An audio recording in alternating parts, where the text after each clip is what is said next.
Hello everyone. तो घटना चक्र पूर्वावलोकन सीरीज 2021 के अंतर्गत सेकेंड वीक में हम भारत का भूगोल विषय वस्तु को प्रारंभ करना है। इस वीक भूगोल में भारत और विश्व का भूगोल को हम यहाँ पर अध्ययन करेंगे और इस रिवीजन के माध्यम से इस सब्जेक्ट को इस वीक हमें कंप्लीट भी करना है। हमारा टारगेट है 24 अक्टूबर तक यूपीएससी जैसे एग्जाम जो अक्टूबर में होने हैं उसकी पूरा रिवीजन कंप्लीट एक रिवीजन करना। और इसी कड़ी में इस वीक हमने यहाँ पर भूगोल विषय वस्तु का चुनाव किया है। आप सभी को डेली टारगेट दिए गए हैं, उन डेली टारगेट्स को ही आपको यहाँ पर पढ़ना है। तो आज का भी जो वीडियो है यहाँ पर भारत का भूगोल हम टॉपिक शुरू कर रहे हैं। आज के आने वाले जो प्रश्न हैं वो आपके समक्ष स्क्रीन पे आएंगे। आप सभी को यहाँ पे पार्टिसिपेट करना है, सभी को यहाँ पर अपने सभी क्वेश्चन अटेम्प्ट करने हैं, उसके आंसर देने हैं। ईमानदारी से यहाँ पे सभी लोग यहाँ पर आपके जितने भी क्वेश्चन आते हैं सभी को अटेम्प्ट करना है, उसके आंसर देने हैं। वीडियोस को हो सके ज़्यादा से ज़्यादा आप लोगों की भी जिम्मेदारी है कि लोगों तक इसे शेयर करें, ग्रुप्स में, फ्रेंड सर्कल में, जो बच्चे प्रिपरेशन कर रहे हैं उन तक। जैसे जितने दूर आपको वीडियोस को फैला सकते हैं यूज़ करें उसको लोगों की जानकारी तक पहुंचाने के लिए। तो चलिए आज हम अपनी कड़ी में यहाँ पे भारत के भूगोल विषय वस्तु के प्रश्न आपके समक्ष रखेंगे। आप सभी भी यहाँ पर पेपर पेन कॉपी लेकर बैठेंगे और सेशन के लास्ट में अपने आंसर को बताएंगे किसके कितने यहाँ पर सही हुए हैं। आज का पहला प्रश्न देखिए क्या है। निम्नलिखित जोड़ों में से कौन सा जोड़ा सही नहीं है। पहला, भारत का कुल क्षेत्रफल 3.28 मिलियन वर्ग किलोमीटर है। दूसरा है भारत का अक्षांशीय विस्तार 8 मिनट 4 डिग्री उत्तर से 37 डिग्री 6 मिनट उत्तर है। सी कहता है भारत का रेखांशीय विस्तार 68 डिग्री 7 मिनट पूर्व से लेकर 97 डिग्री 25 मिनट पूर्व है। और डी है भारत में राज्यों की संख्या 26 है। तो यहाँ पर आसानी से इस क्वेश्चन का आप आंसर देंगे। फटाफट सभी को आंसर देना है कौन सा इसमें से सही नहीं है। तो यहाँ पर बहुत ही जल्दी यहाँ पर आप आंसर देने वाले, मुझे पता है 5 सेकंड से ज़्यादा कोई आंसर लेते हैं। जैसे यहाँ पर आप ऑप्शन देखेंगे तुरंत यहाँ पर सही आंसर टिक करेंगे। भूगोल आपकी अच्छी है। चलिए यहाँ पर देखते हैं आपको इसका आंसर यहाँ पे पता है या नहीं पता है। तो देखिए यहाँ पे जो क्वेश्चन का आंसर है आपको देखा जाए तो इस क्वेश्चन में जो राइट आंसर है ये है आपका डी है। भारत में जो राज्यों की संख्या क्या है वो आपको 26 नहीं है बल्कि कितनी है 28 और 9, मतलब 9 केंद्र शासित प्रदेश और 28 आपके राज्यों की संख्या है। चलिए क्वेश्चन 2 देखते हैं। दूसरा बताइए, जून माह में निम्न स्थानों में से कहां पर दिन की अवधि अधिकतम होती है। हैदराबाद, चेन्नई, भोपाल, दिल्ली, कहां पे अधिकतम होती है। क्वेश्चन नंबर 2 बताइए, जून माह में निम्न स्थानों में से कहां पर दिन की अवधि अधिकतम होती है। क्वेश्चन नंबर 2 जल्दी से बताएं कहां पर अधिकतम होती है। उत्तरायण और दक्षिणायन की स्थिति जब आप पढ़ते हैं तो आपको पता है अक्षांशीय देशांतर स्थिति के आधार पर अगर हम देखें तो आपको कहां पर बताना है कि दिन की अवधि अधिकतम होती है। चलिए आंसर डिस्कस करते हैं। देखिए पहले का आंसर आप सभी को पता है, इसका कौन सा होगा, डी सही होगा। क्योंकि आप सभी को यहाँ पर देखिए पता है जब आप सूर्य जो है आपको, जब सन है जो आपको भूमध्य रेखा से गुजरता है और वो उत्तरायण की स्थिति पर आता है। उत्तरायण की स्थिति में कब आता है, 21 जून को। 21 जून से वहाँ पर अगर देखें तो 21 जून के वो सूर्य उत्तरायण की स्थिति में क्या होता है, एक सर्वोच्च बिंदु पर पहुँच जाता है। ठीक है, हाईएस्ट एक पीक पर यहाँ पे पहुँच जाता है। और उसके बाद अगर हम देखें तो इसका जो राइट आंसर यहाँ पे पड़ता है कौन सा, डी होगा, क्योंकि दिल्ली वहाँ पर उसके करीब होती है इन चारों स्टेट्स में। तो इस हिसाब से आपका आंसर कौन सा है, डी आपका सही है। क्वेश्चन नंबर 3 देखिए, निम्नलिखित में से कौन सा शहर कर्क रेखा से सबसे निकटस्थ है। बताइए, जबलपुर, अहमदाबाद, उज्जैन, वाराणसी, सबसे करीब में, सबसे पास में कर्क रेखा से कौन सा शहर यहाँ पे पड़ता है। जबलपुर, अहमदाबाद, उज्जैन, वाराणसी, जल्दी से बताएं। क्वेश्चन नंबर 3 का आंसर क्या होगा। क्वेश्चन नंबर 3 का आंसर कौन सा होगा, जल्दी से बताएं। कौन सा शहर यहाँ पे सबसे अधिक नज़दीक होगा, जबलपुर, अहमदाबाद, वाराणसी, उज्जैन। चलिए आंसर बताते हैं। देखिए इस क्वेश्चन का जो राइट आंसर यहाँ पे है वो कौन सा है, ए होगा आपका, जबलपुर होगा। क्योंकि अगर देखा जाए तो ये कितना है आपको 23 डिग्री 11 मिनट, इसका जो इस शहर की जो स्थिति है आपको 23 डिग्री यहाँ पर 11 मिनट आपको पड़ता है। और इसी कारण से इसका आंसर यहाँ पे आपका कौन सा सही होगा। निम्नलिखित कौन सा शहर आपको कर्क रेखा सबसे निकटस्थ है, तो जबलपुर होगा। क्वेश्चन नंबर 3 का ए। क्वेश्चन नंबर 4 की बात करते हैं। भारतीय मानक समय की याम्योत्तर नहीं गुजरती है, कहां से नहीं गुजरती है। आंध्र प्रदेश, छत्तीसगढ़, महाराष्ट्र, उत्तर प्रदेश। मानक याम्योत्तर रेखा के बारे में पूछा गया है तो आपको ये बताना है कहां से नहीं गुजरती है। देखिए यहाँ पे ध्यान रखिए, कहां से याम्योत्तर रेखा है के बारे में पूछा जा रहा है। अगर आपको पता है भूगोल में आप इसे पढ़ते हैं अक्षांश और देशांतर रेखाओं के बारे में, तो वहाँ पर एक चीज़ पढ़ाई जाती है मानक याम्योत्तर रेखा, और वो कहाँ से नहीं गुजरती है। तो देखिए यहाँ पे इस क्वेश्चन का राइट आंसर देखिए कहाँ से नहीं गुजरती है, क्वेश्चन आपसे पूछा गया था। ठीक है, कहाँ से नहीं गुजरेगी, तो आपको सी आपको पता है महाराष्ट्र से नहीं गुजरती है।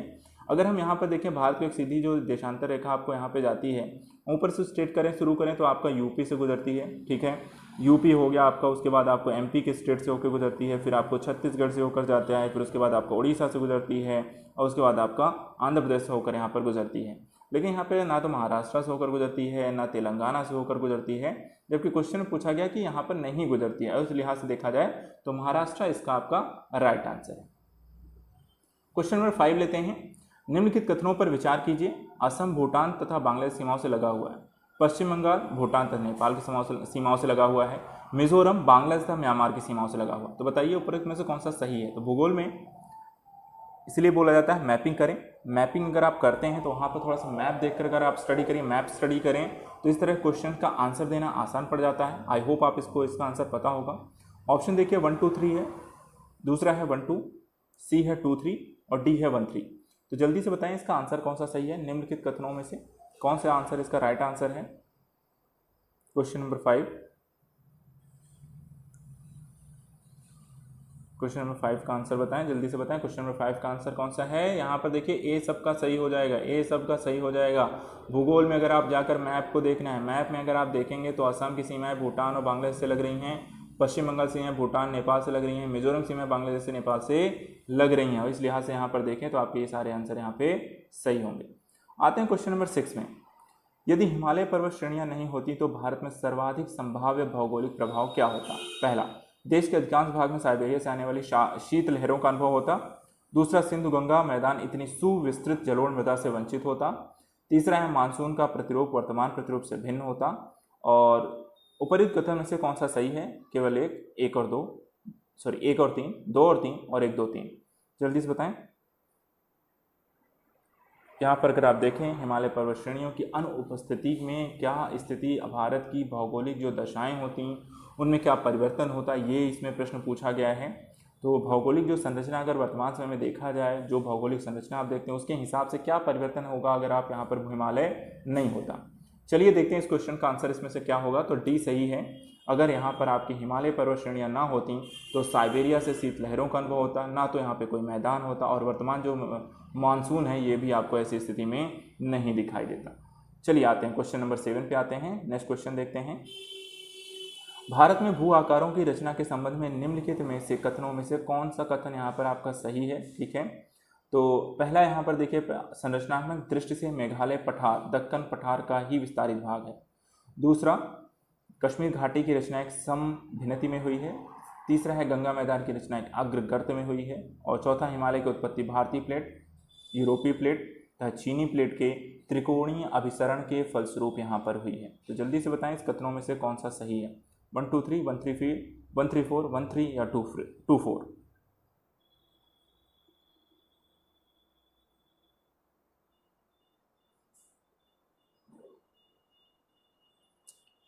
आसान से क्वेश्चन है, और अगर हम देखें यहाँ पर भौगोलिक स्थिति को आप पढ़ते हैं तो इस क्वेश्चन का आंसर देना आसान पड़ जाता है।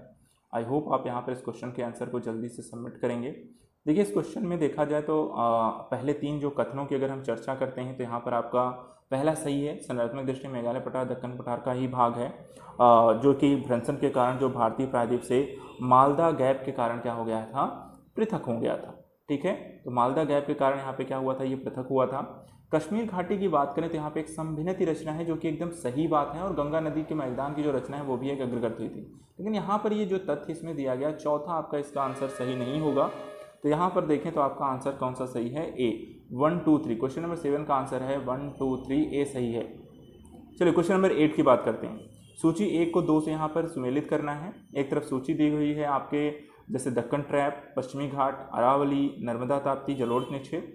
दूसरी तरफ किस समय काल में इनका उद्भव हुआ, जैसे उत्तर नूतन, प्री कैम्ब्रियन, क्रिटेशियस आदि नूतन, कैम्ब्रियन या अत्यंत नूतन।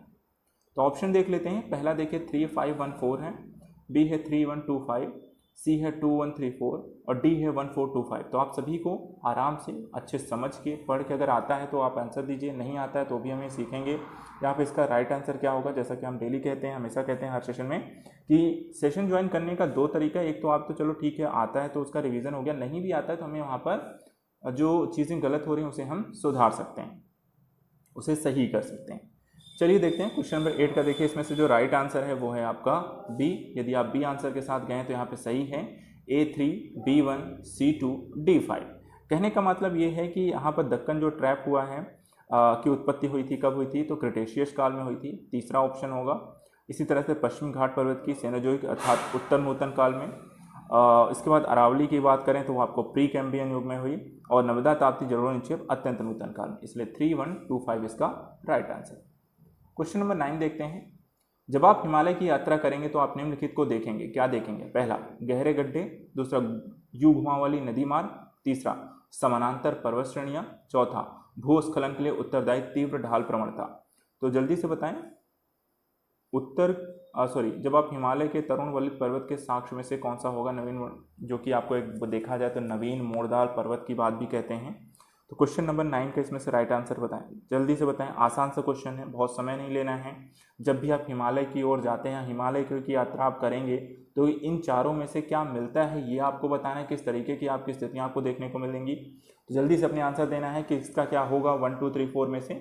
चलिए हम डिस्कस करते हैं इस उत्तर का यहाँ पे आंसर क्या है।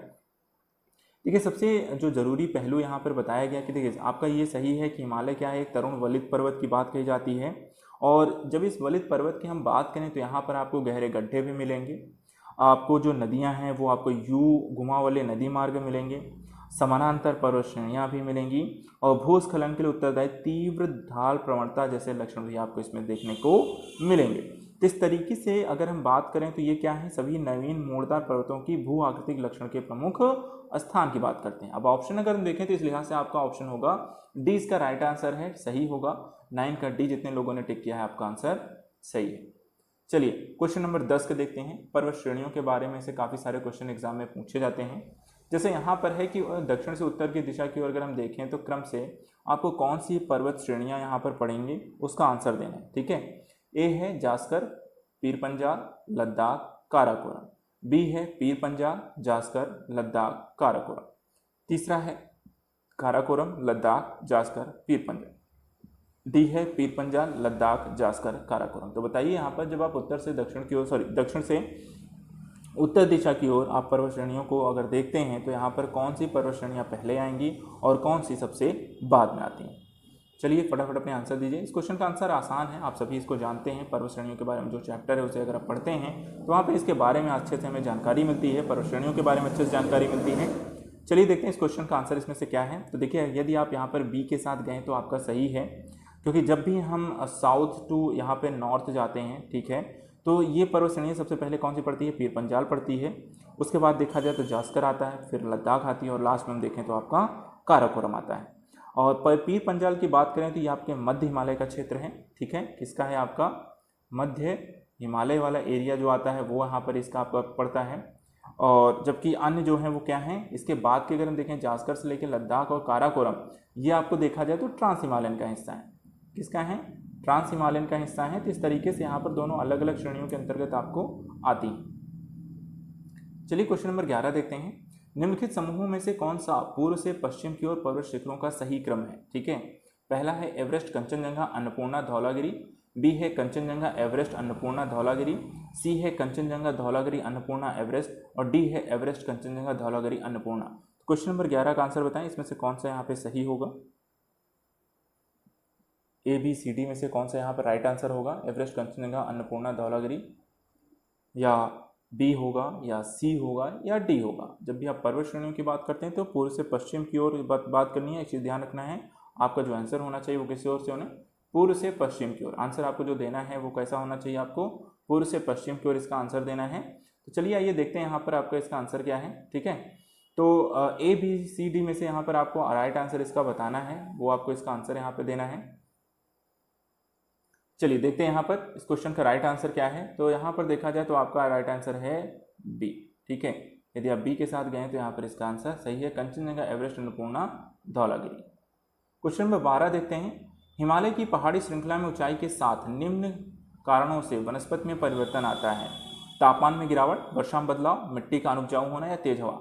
तो यदि हम हिमालय की पहाड़ी श्रृंखला में ऊंचाई के साथ साथ जो वनस्पतियों में परिवर्तन देखने को मिलता है वो उसके लिए रीज़न क्या है वो बताना है आपको। तो जल्दी से बताएं इसका आंसर कौन सा होगा। ऑप्शन देखते हैं। ए है 1 2 3, बी है 2 3 4, सी है 1 3 4, और डी है 1 2 4। तो चलिए देखते हैं इस क्वेश्चन का आंसर कितने लोगों को पता है। क्वेश्चन नंबर 12 का आंसर बताना है आपको, ठीक है। क्वेश्चन नंबर 12 का आंसर बताइए कौन सा आंसर यहाँ पे राइट होगा हिमालय की पहाड़ी श्रृंखला को लेकर। क्वेश्चन नंबर 12 का आंसर दीजिए जल्दी से, आसान है, जल्दी से इसका आंसर दे सकते हैं, बहुत ज़्यादा नहीं है, है ना। जल्दी से बताएं। चलिए बात करते हैं यहाँ पर, तो आप अपने आंसर तब तक सबमिट कर सकते हैं। देखिए होता यहाँ पे ये है कि जब भी आप पहाड़ी श्रृंखला में ऊंचाई की ओर जाते हैं तो क्या होता है, उसमें आपको जो बायोडाइवर्सिटी है, ठीक है, बायोडाइवर्सिटी में क्या है, आपको चेंजेस देखने को मिलेंगे, काफ़ी सारी आपको चेंजेस देखने को मिलेंगे अलग अलग प्रकार की। और इसमें से अगर देखा जाए इस चेंजेस का मुख्य कारण अगर क्या है, तो मूल रूप से देखा जाए तो आपको हाइट भी होती है, ऊंचाई पे आप जाते हैं तो वो भी एक रीज़न है। तापमान में गिरावट इसका एक रीज़न होता ही होता है। वर्षा में जो परिवर्तन है वो इसका एक रीज़न बनता है। मिट्टी का अनुपजाऊ होना भी एक होता है। साथ ही देखा जाए तो जो आपका एटमॉस्फेरिक जो प्रेशर है, ठीक है, वायुमंडलीय जो दबाव है, वो भी इसका एक रीज़न बनता है। ये सारी जो चीज़ें हैं वो आपके अतिरिक्त ऊंचाई बढ़ने पे भू क्षेत्र का कम होना, ठीक है, जो जैसे जैसे ऊंचे की ओर जाते हैं तो स्थान क्या होता है आपका कम होता चला जाता है। ये सारी जो चीज़ें हैं वो सब की सब क्या हैं, आपको इसका रीज़न बनती हैं। इस लिहाज से अगर हम देखें इस क्वेश्चन का जो राइट आंसर इसमें से होगा वो कौन सा है, तो पहले का ए होगा, राइट आंसर है, पहले का ए आपका सही है। क्वेश्चन नंबर 12 का आंसर है ए। क्वेश्चन नंबर 13 देखते हैं। उत्तर से शुरू कर दक्षिण की ओर नीचे दी गई पहाड़ियों का सही अनुक्रम कौन है? ए है नल्लामलाई पहाड़ियाँ, नीलगिरी पहाड़ियाँ, जवादी पहाड़ियाँ, अन्नामलाई पहाड़ियाँ। बी है अन्नामलाई पहाड़ियाँ, जवादी पहाड़ियाँ, नीलगिरी पहाड़ियाँ, नल्लामलाई। सी है नल्लामलाई, जवादी, नीलगिरी, अन्नामलाई। और डी है अन्नामलाई, नीलगिरी, जवादी, नल्लामलाई। तो बताइए क्वेश्चन नंबर 13 का आंसर दीजिए, कौन सा इसमें से सही होगा, कौन सा सही क्रम है? जल्दी से आंसर दें। इस क्वेश्चन का आंसर क्या होगा, जल्दी से बताना है आप सभी को। इसका आंसर कौन सा सही होगा? उत्तर से शुरू कर दक्षिण की ओर अगर हम जाएं तो इसमें से कौन सी नदी या पहाड़ियों का क्रम कौन सा होगा? देखिए यहाँ पर अगर हम बात करें तो इस क्वेश्चन का जो आंसर है उस लिहाज से जब आप नल्लामाई जो पहाड़ियाँ हैं वो कहाँ पड़ती हैं, आपको आंसर है इसका सी, ठीक है। नल्लामाई पहाड़ी की बात करें तो ये आपका पड़ता है आंध्र प्रदेश में। आंध्र प्रदेश की अगर बात करें तो यहाँ पे एक नदी पड़ती है जिसको आप कहते हैं पेन्नूर, ठीक है, पेन्नूर नदी पड़ती है। और जो आपका देखा जाए इसके बाद आपको जवादी जो पहाड़ियाँ हैं वो कहाँ पड़ती हैं? जवादी पहाड़ियाँ पड़ती हैं आपको तमिलनाडु में। तमिलनाडु में जवादी पहाड़ियाँ पड़ती हैं। और उत्तरी आर्काड जिले में, जिसे पहाड़ियों की रानी के नाम से फिर विख्यात है आपका नीलगिरी, ठीक है। नीलगिरी जो है पहाड़ियों की रानी के नाम से भी आपको पता है, और ये आपको पूर्वी घाट और पश्चिमी घाट के सम्मेलन स्थान पर स्थित है। और एट द लास्ट देखा जाए तो अन्नामलाई है जो कि केरल तमिलनाडु की सीमा पर यहाँ पर पड़ती है, ठीक है, केरल और तमिलनाडु के पहाड़ियों पर पड़ती है। तो इस तरीके से आपका आंसर होगा सी। क्वेश्चन नंबर 14 देखते हैं। निम्नलिखित उच्चावच आकृतियों पर ध्यान दीजिए। पहला है महादेव पर्वत श्रृंखला, मैकाल पर्वत श्रृंखला, छोटा नागपुर पठार, खासी की पहाड़ियाँ। तो उपरोक्त उच्चावच आकृतियों का पश्चिम से पूर्व की ओर बढ़ते हुए सही क्रम बताइए। पहला है 1 2 3 4, दूसरा है 4 3 2 1, तीसरा है 2 3 4 1 और चौथा है 1 3 2 4। तो निम्नलिखित उच्चावच आकृतियों पर ध्यान देकर बताइए कौन सा यहाँ पर पश्चिम से पूर्व की ओर बढ़ते हुए सही क्रम बताना है। क्वेश्चन नंबर 14 का देखिए यहाँ पे जल्दी से आपको इसका आंसर देना है। पश्चिम से पूर्व की ओर जाएंगे, पर्वत श्रृंखलाओं से पठारों संबंधित पहाड़ियों संबंधित चीज़ें डेटा है। आप भौगोलिक दृष्टिकोण से अगर आप मैप में से पढ़ते हैं तो वहाँ पे थोड़ी सी जानकारी इस तरह के क्वेश्चन में आसानी हो जाती है कभी भी इसका आंसर देना हो। चलिए देखते हैं इस क्वेश्चन का आंसर यहाँ पे क्या आता है। आप सभी इसका आंसर सभी लोग देंगे। आंसर देखिए ए सही है, इसमें से 1 2 3 4 इसका राइट आंसर है। देखिए जहाँ पर महादेव और आपका मैकाल है, ये सर्वत सतपुड़ा जो पर्वत श्रेणी है उसी का यहाँ पे भाग है, ठीक है, ये दोनों ही। और इसके बाद अगर हम बात करें इनके पूर्व छोटा नागपुर श्रेणी और सबसे पूर्व में आपकी खासी की पहाड़ी यहाँ पर पड़ती हैं। तो ए इसका राइट आंसर है। बी की बात करते हैं, क्वेश्चन नंबर 15 की बात करते हैं। यहाँ पर निम्नलिखित युग्मों पर विचार कीजिए। एक तरफ पहाड़ियाँ दी हुई हैं, दूसरी तरफ क्षेत्र दिए हुए हैं, जैसे कार्डमम पहाड़ियाँ कोरोमंडल तट, कैमूर पहाड़ियाँ कोंकण तट, महादेव पहाड़ियाँ पूर्वोत्तर भारत। तो उपरोक्त युग्मों में से कौन से सही सुमेलित नहीं है? पहला है 1 2, दूसरा है 2 3, तीसरा है 3 4 और डी है 2 4। तो जल्दी से बताएं क्वेश्चन नंबर 50 का आंसर क्या होगा? कार्डमम पहाड़ियाँ कोरोमंडल, कैमूर, कोंकण, महादेव पहाड़ियाँ, कौन सा इसमें सही होगा? क्वेश्चन नंबर 15 का आंसर बताएं।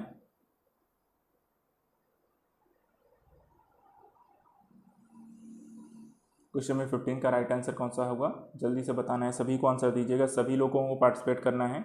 चलिए देखते हैं यहाँ पे क्वेश्चन आपका सी सही है, 3 और 4 इसमें से, ठीक है, 3 और 4 यहाँ पर आपका इसका राइट आंसर होगा। उपयुक्त कौन सा सही है? यहाँ पर सॉरी, यहाँ पर आपको आई थिंक आंसर इसमें से 3 सही है सिर्फ, ठीक है, केवल 3 यहाँ पे सही होगा, केवल 3। इसमें से हम एक ऑप्शन लेते हैं केवल 3, क्योंकि 3 ही है यहाँ पर, और इसको कर देते हैं केवल 2। तो ऑप्शन थोड़ा सा, क्योंकि यहाँ पे 4 नहीं है इसलिए यहाँ पर तो केवल 3 आपका ऑप्शन में सही है। महादेव पहाड़ी जो है पूर्वोत्तर भारत की ओर, यहाँ पर आपका सही है। देखा जाए तो सॉरी, और ये पूर्वोत्तर भारत यहाँ पे नहीं होगा, इस क्वेश्चन को ही हम हटाते हैं क्योंकि महादेव पहाड़ियाँ जो हैं वो आपको कहाँ पड़ती हैं, महादेव पहाड़ियाँ आपको मध्य भारत की हैं, ना कि पूर्वोत्तर भारत की। तो यहाँ पर आपका उपरोक्त में से कोई नहीं, तो यहाँ पर उपर्युक्त में से चौथा कर देते हैं, उपर्युक्त में से कोई नहीं यहाँ पर होगा, उपर्युक्त में से कोई नहीं।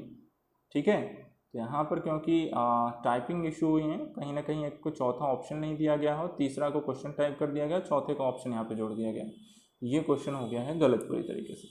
चलिए आते हैं क्वेश्चन नंबर 16 पे आते हैं। निम्नलिखित में से कौन एक सही सुमेलित नहीं है? चांगला जम्मू कश्मीर, रोहतांग हिमाचल प्रदेश, बॉमडिला अरुणाचल प्रदेश, सेला उत्तराखंड। जल्दी से बताएं क्वेश्चन नंबर 16 का कौन सा सही सुमेलित नहीं है? चांगला जम्मू कश्मीर, रोहतांग हिमाचल, बॉमडिला अरुणाचल, सेला उत्तराखंड। दर्रों के बारे में पूछा गया क्वेश्चन है, काफ़ी सारे क्वेश्चन दर्रों को लेकर पूछे आते हैं अलग अलग एग्जाम में। तो क्वेश्चन नंबर 16 में से कौन सा यहाँ पर आपको सही सुमेलित नहीं है? ठीक है, क्वेश्चन नंबर 16 का बताएंगे, 16 का कौन सा आंसर सही है, नहीं सुमेलित है। चलिए यहाँ पर देखिए, आपको सभी का आंसर यहाँ पर जहाँ तक है डी होगा, क्योंकि सेला जो है वो आपका कहाँ पड़ता है? अरुणाचल प्रदेश में पड़ता है, जो दर्रा है अरुणाचल प्रदेश पड़ता है, उत्तराखंड नहीं पड़ता है। बाकी यहाँ पर ये तीनों ही आपका राइट आंसर है, तो यहाँ पर डी कौन सा है? क्वेश्चन नंबर 16 का आपका डी आंसर सही है। आते हैं क्वेश्चन नंबर 17 में। निम्नलिखित में से कौन सा सुमेलित नहीं है? दर्रे हैं, दूसरी तरफ राज्य हैं, जेलेपला सिक्किम, माना और नीति उत्तराखंड, सीप किला जम्मू कश्मीर, बॉमडिला अरुणाचल प्रदेश। तो बताइए दर्रे और राज्य कौन सा इसमें सही सुमेलित नहीं है?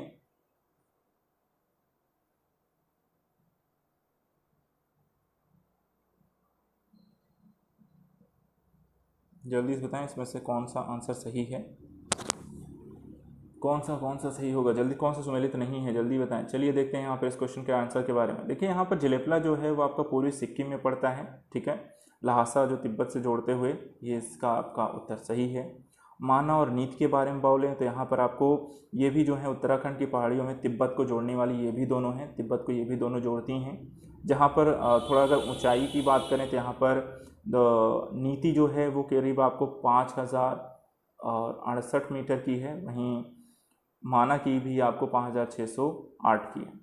इसी तरह बॉमडिला भी आपका है वो अरुणाचल प्रदेश में है, जो कि कामेंग जिला एवं लहासा तिब्बत को यहाँ पर जोड़ने का काम करता है। लेकिन जो सीप किला के बारे में जानकारी दी गई है, जम्मू कश्मीर नहीं है, कहाँ पड़ता है ये? आपको ये पड़ता है हिमाचल प्रदेश में, हिमाचल प्रदेश में, और इसकी ऊंचाई जो है करीब 5669 मीटर है। तो ये क्या है? हिमाचल प्रदेश के कन्नौज जिले में यहाँ पर है। तो इस तरीके से यहाँ पर ये भी तिब्बत को जोड़ने का काम करता है। तो कॉमन एक चीज़ है कि यहाँ पर ये सभी तिब्बत को जोड़ने का काम करती हैं, तिब्बत को जोड़ने का कार्य करती हैं, ये भी यहाँ पर ध्यान रखना है। तो इस हिसाब से क्वेश्चन नंबर 17 का आंसर सी। चलिए क्वेश्चन नंबर 18 देखते हैं। भारत के दक्कन के पठार पर बैसाल्ट निर्मित लावा शैलों का निर्माण हुआ है। ए क्रिटेशियस युग में, बी है प्लेस्टोन युग में, सी है कार्बोनीफेरस युग में, डी है मायोसीन युग में। तो क्वेश्चन नंबर 18 का आंसर बताएं, कौन सा इसमें से भारत में दक्कन के पठार का निर्माण कब हुआ है? बहुत आसान सा क्वेश्चन है, फटाफट आप इसका आंसर देंगे, कौन सा यहाँ पे सही होगा?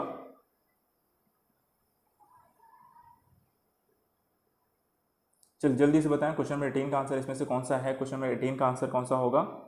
चलिए जल्दी बताना है, जल्दी से, इतना टाइम नहीं लेना है। क्वेश्चन नंबर 18 का आंसर बताइए। क्वेश्चन नंबर 18 देखिए, 18 का आंसर मैं बताता हूँ। यहाँ पे कार्बन देखिए, इसमें अगर हम बात करें जो कार्बोनीफेरस है, यहाँ पर देखा जाए तो ज़्यादातर क्या हुआ है, आपकी जो नदियाँ हैं उससे जो कोयले का निर्माण हुआ है, ठीक है, कोयले का निर्माण हुआ है, यहाँ पर आपका कोयले का निर्माण हुआ है। क्रिटेशियस युग की बात करें तो दक्कन और पठार जो निर्मित आपके लावा हैं ये आपको कब बने हैं? आपको देखा जाए क्रिटेशियस युग में बने हैं, इसलिए इसका आंसर जो होगा वो ए होगा। कार्बोनीफेरस में कोयले का यहाँ पर आपका हुआ है सबसे ज़्यादा, क्रिटेशियस युग के दौरान अत्यधिक लावा हुआ है, और दक्कन के पठार दक्कन का जो पठार है इन्हीं बेसाल्ट निर्मित चट्टानों से यहाँ पर बना है, जो करीब 146 मिलियन वर्ष आपका पुराना है। तो 18 का यहाँ पर आपका आंसर है ए। चलिए 19 नंबर का क्वेश्चन देखते हैं। मेघालय का पठार किस चीज़ का भाग है? पहला है हिमालय श्रेणी, प्रायद्वीपीय खंड, पूर्वी घाट या सतपुरा श्रेणी। तो मेघालय पठार का भाग मेघालय का पठार भाग है, किसका भाग है? बहुत आसान सा क्वेश्चन है, फटाफट आप इसका आंसर देंगे। हिमालय, प्रायद्वीपीय, पूर्वी घाट, सतपुड़ा, कौन सा होगा? मेघालय के पठार किसका भाग है? ए बी सी डी में से कौन सा इसका आंसर होगा? जल्दी से बताएं, सभी लोगों का आंसर देना है। हिमालय, प्रायद्वीप, पूर्वी घाट, सतपुड़ा, किसका आंसर सही होगा? क्वेश्चन नंबर 19 आसान है ना? आसान है। यहाँ पर प्रायद्वीपीय खंड का भाग है, किसका है भाई? प्रायद्वीपीय खंड का भाग है, जो कि भ्रंशन के कारण आपको अलग हुआ है। तो यहाँ पे क्वेश्चन नंबर 19 का आंसर कौन सा है, बी आंसर सही है, तो बी सबका सही हो गया। चलिए आते हैं क्वेश्चन नंबर 20 पे। क्वेश्चन नंबर 20 देखते हैं। सर्वाधिक तटीय अपर्दन होता है, सर्वाधिक तटीय अपर्दन होता है लहरों से, ज्वार भाटा से, धाराओं से, सुनामी लहरों से। सर्वाधिक तटीय अपर्दन के बारे में बताना है क्वेश्चन। सर्वाधिक तटीय अपर्दन किसके कारण होता है, क्वेश्चन नंबर 9। लहरों से, ज्वार भाटा से, धाराओं से या सुनामी लहरों से। क्वेश्चन नंबर 20, क्वेश्चन नंबर 20 का आंसर दीजिए जल्दी से। चलिए जल्दी बताएं। यहाँ पे तटीय अपर्दन सभी को पता है। देखिए यहाँ पर आपको सबसे ज़्यादा किससे होता है भाई, सबसे ज़्यादा आपको लहरों से होता है। सर्वाधिक तटीय अपर्दन आपको लहरों से होता है, समुद्री लहरों, ज्वार भाटा, धाराओं, सुनामी लहरों। तो मानवीय किरण आज से प्रमुख भूमिका होती है, लेकिन इसमें सर्वाधिक जो तटीय अपर्दन है होता सबसे है, होता सबसे है, लेकिन उन्होंने पूछा सर्वाधिक है। तो सर्वाधिक स्थिति किसके साथ है, लहरों के कारण सबसे ज़्यादा यहाँ पे आपको तटीय अपर्दन होता है। चलिए क्वेश्चन नंबर 21 देखते हैं। तमिलनाडु व आंध्र प्रदेश के तट का नाम क्या है, कोरोमंडल, मालाबार, उत्तरी सरकार, कोंकण। बहुत आसान सा क्वेश्चन है, बहुत आसान सा क्वेश्चन है, जल्दी से बताएंगे। तमिलनाडु व आंध्र प्रदेश के तट का नाम क्या है, कोरोमंडल, मालाबार, उत्तरी सरकार, कोंकण। चलिए 5 से 10 सेकंड है आपके पास अपने आंसर देने के लिए, जल्दी जल्दी सभी लोग आंसर देंगे, कोई यहाँ पर छोड़ेगा नहीं। इस क्वेश्चन का आंसर बताइए। चलिए बहुत आसान सा क्वेश्चन था, ज़्यादा टाइम नहीं लेंगे। कोरोमंडल इसका राइट आंसर है। किसी का गलत हो गया है तो यहाँ पर जाके पढ़ना है। तटों के नाम यहाँ पर आपका पूर्व और पश्चिम दोनों साइड के। क्वेश्चन नंबर 21 का यहाँ पे आंसर है कोरोमंडल, जो कि तमिलनाडु आंध्र प्रदेश के तट का नाम है। एक और आसान सा क्वेश्चन, 10 डिग्री चैनल पृथक करता है, किसे पृथक करता है, अंडमान को निकोबार से, अंडमान को म्यांमार से, भारत को श्रीलंका से, लक्षद्वीप को मालदीव से। तो यहाँ पे बताना है 10 डिग्री चैनल किसको पृथक करता है। Question number 1 A B C D में से जल्दी से बताएं। Question number 22, question number 22, 10 degree channel किसे पृथक करता है, जल्दी से बताएंगे कौन सा इसका राइट आंसर है। आसान है यहाँ पर 10 डिग्री चैनल। देखिए यहाँ पे बात करें, अगर 10 डिग्री चैनल की बात करते हैं तो आपको ये जो अंडमान आपका समूह है, ठीक है, अंडमान आपका समूह है, इसमें आपको जो लघु अंडमान आता है, ठीक है, लघु अंडमान आता है, वो किसको अलग करता है, आपको निकोबार को, निकोबार जो द्वीप समूह है उसको वहाँ पे अलग करता है। लघु अंडमान और निकोबार द्वीप को अलग करता है। तो इसमें से अगर देखा जाए तो लघु अंडमान नहीं दिया है, लेकिन अंडमान यहाँ पे ऑप्शन में है, इसलिए इसका आंसर होगा अंडमान को निकोबार द्वीप से अलग करता है। 22 का अगर आपने ऑप्शन टिक किया ए तो आपका सही। चलिए क्वेश्चन नंबर 23 लेते हैं। श्री हरिकोटा द्वीप स्थित है, बहुत आसान सा क्वेश्चन, चिल्का झील के पास, महानदी के मुहाने पर, पुलिकट झील के पास या गोदावरी के मुहाने पर। तो श्री हरिकोटा कहाँ स्थित है, श्री हरिकोटा द्वीप, श्री हरिकोटा द्वीप कहाँ स्थित है, चिल्का, महानदी, पुलिकट, गोदावरी, जल्दी से बताएं कहाँ स्थित है। श्री हरिकोटा द्वीप कहाँ स्थित है, चिल्का, महानदी, पुलिकट, गोदावरी, किस में स्थित है। क्वेश्चन नंबर 23, क्वेश्चन नंबर 23 का आंसर बताइए। चलिए बात कर लेते हैं यहाँ पर, पुलिकट झील सही है इसका, ठीक है। कहाँ पर स्थित है आपका पुलिकट झील, जो कि यहाँ पर आंध्र प्रदेश में पुलिकट झील से है, और ये पुलिकट झील को बंगाल से की खाड़ी से भी यहाँ पे पृथक करता है। और इसी का यहाँ पर देखा जाए तो यहाँ पर क्या है, आपका जो सतीश धवन अंतरिक्ष आपका स्पेस सेंटर है वो भी आपका कहाँ पे है, श्री हरिकोटा द्वीप में ही स्थित है। तो 23 का आपका राइट आंसर है सी। 24 देखते हैं। भारत के समस्त राज्यों में क्षेत्रफलानुसार उत्तर प्रदेश का क्या स्थान है, पहला, दूसरा, तीसरा या चौथा। बहुत आसान सा क्वेश्चन है, बहुत आसान सा क्वेश्चन है। उत्तर प्रदेश का कौन सा स्थान आता है, सबको पता है। क्षेत्रफल के हिसाब से अगर हम बात करें तो कौन सा आता है, पहला, दूसरा, तीसरा, चौथा में से पहला तो बिल्कुल भी नहीं है ना, हमें पता है।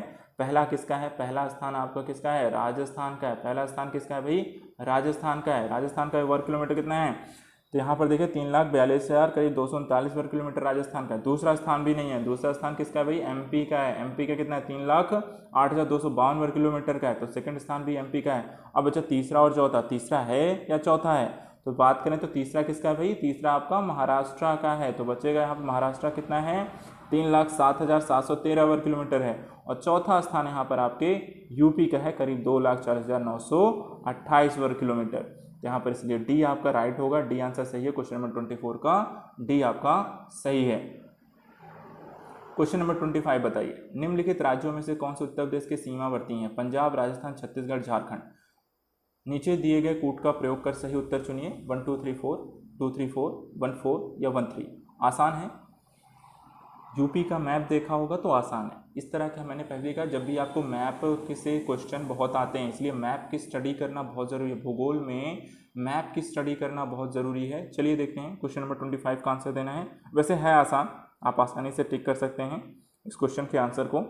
चलिए ज़्यादा समय नहीं लेते हैं क्योंकि क्वेश्चन बहुत आसान है। यहाँ पर 2 सही होगा, 2 3 4 के साथ हमारी सीमाएँ लगती हैं, पंजाब के साथ यूपी की आपकी सीमाएँ नहीं लगती हैं। तो यहाँ पर आपका आंसर होगा बी है, 25 का आंसर है आपका बी। क्वेश्चन नंबर 26 लेते हैं। निम्नलिखित में से किस राज्य में जनजातीय समुदाय की पहचान की गई है? महाराष्ट्र, छत्तीसगढ़, कर्नाटक, हरियाणा। यहाँ पे देखिए क्वेश्चन में थोड़ा सा करेक्शन होगा। यहाँ पे आपको बताना ये है कि निम्नलिखित किस राज्य में जनजातीय समुदाय की पहचान नहीं की गई। ठीक है, नहीं शब्द जोड़ देता हूँ मैं, नहीं की गई। महाराष्ट्र, छत्तीसगढ़, हरियाणा, कर्नाटक, जल्दी से बताएं किस राज्य में जनजातीय समुदाय की पहचान नहीं की गई है? महाराष्ट्र, छत्तीसगढ़, हरियाणा, कर्नाटक।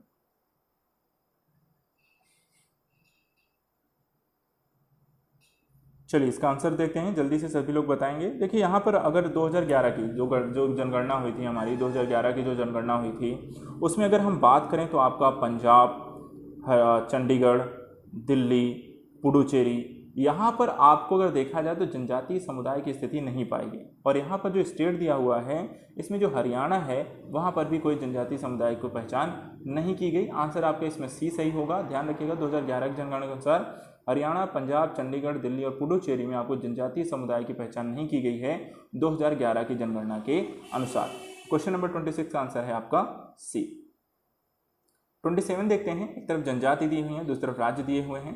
पहला यहाँ पर देखिए लिम्बू सिक्किम, कार्बी हिमाचल प्रदेश, डोगरिया कोंथ उड़ीसा, बोंडा तमिलनाडु।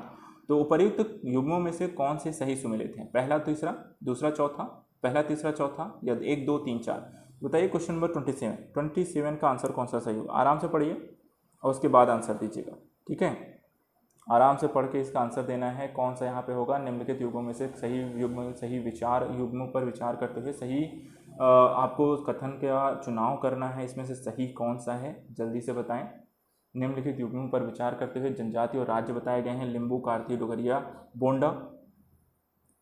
चलिए हम डिस्कस करते हैं इस क्वेश्चन को, लेकिन तब तक आपने आंसर सभी लोग यहाँ पर डिस्कस करेंगे।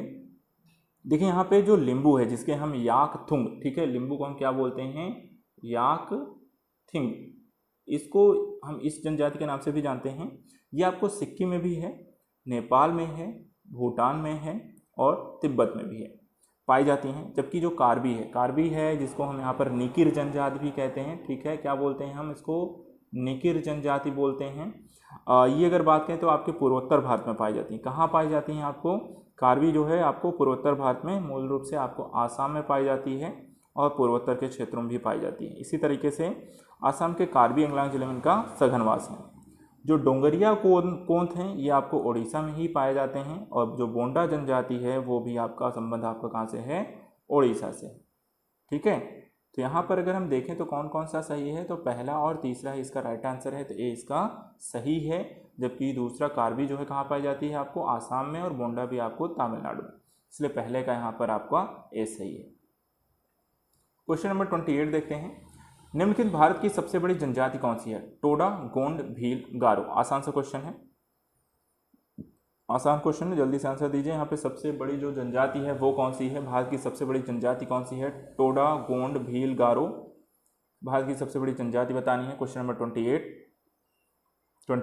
देखिए ज़्यादा समय नहीं लेते हैं क्योंकि यहाँ पे आप सबको पता है गोंडा भारत की सबसे बड़ी जनजाति है। 2011 की जो जनगणना हुई थी अगर उस हिसाब से देखें तो गोंडा आपकी सबसे बड़ी जनजाति है।